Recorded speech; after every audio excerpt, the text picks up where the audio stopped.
The Columbian Exchange. Christopher Columbus was an Italian explorer who was born around 1451 in an Italian city called Genoa, where he worked for his father and also studied sailing. He sailed quite a bit in his life and dreamt of getting to China and India and there accessing riches, silks, and spices. He also wanted to convert the people living in Asia to Christianity when he gets there. Columbus knew the world was round and did some calculations about the circumference of the world and came up with it being only 16 to 18,000 miles.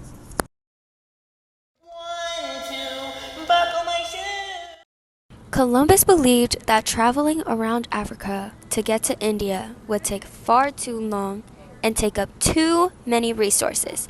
And then he thought going west across the Atlantic to get to India would be a much faster and better route. And now he needed funding for this journey.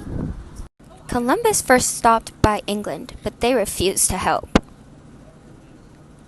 He then moved to Portugal, but was also turned down. He thought maybe France would, but no luck. Columbus went to Spain, and after 7 years of trying to get someone to fund his journey, he finally found someone to do it. King Ferdinand II and Queen Isabella of Spain provided Columbus with the necessary ships and money for his voyage, and he was able to start his journey. Tomorrow morning, before we depart, I intend to land and see what can be found in the neighborhood. Columbus set off on his journey in 1492 and sailed to the ocean blue. His journey was long and difficult with many challenges along the way. Him and his crew faced storms, navigational difficulties, and disease among other obstacles. Despite these challenges, Columbus was persistent, driven by his desire to find a new trade route to Asia and spread Christianity. When Columbus reached land, he thought that he was in India, but instead accidentally stumbled upon the Americas. He brought new waves of death to the natives, and once they had contact with the disease Columbus brought, like smallpox, measles, and malaria, they dropped dead because they weren't immune to it. The natives later built some immunity to the diseases, and Columbus was extremely harsh to the natives that he encountered and enslaved some of them.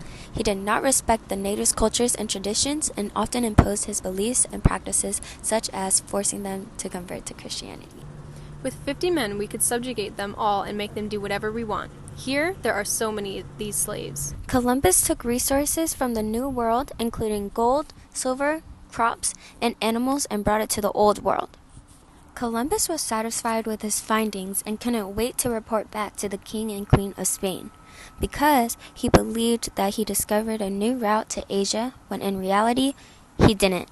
Christopher Columbus's voyage introduced new foods to Europe such as tomatoes, which helped with the creation of pizza as it is a key ingredient. Overall, the Columbian Exchange had negative side effects, including the spread of diseases such as smallpox, which devastated native populations in the Americas. Many of the natives' cultures were destroyed, which includes the loss of traditions, languages, and ways of life. It also led to the depletion of natural resources, and altogether these effects continue to impact the world today.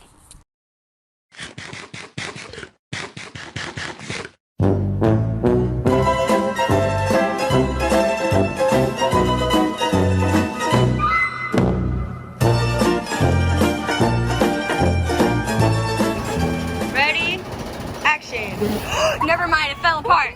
Technical issue.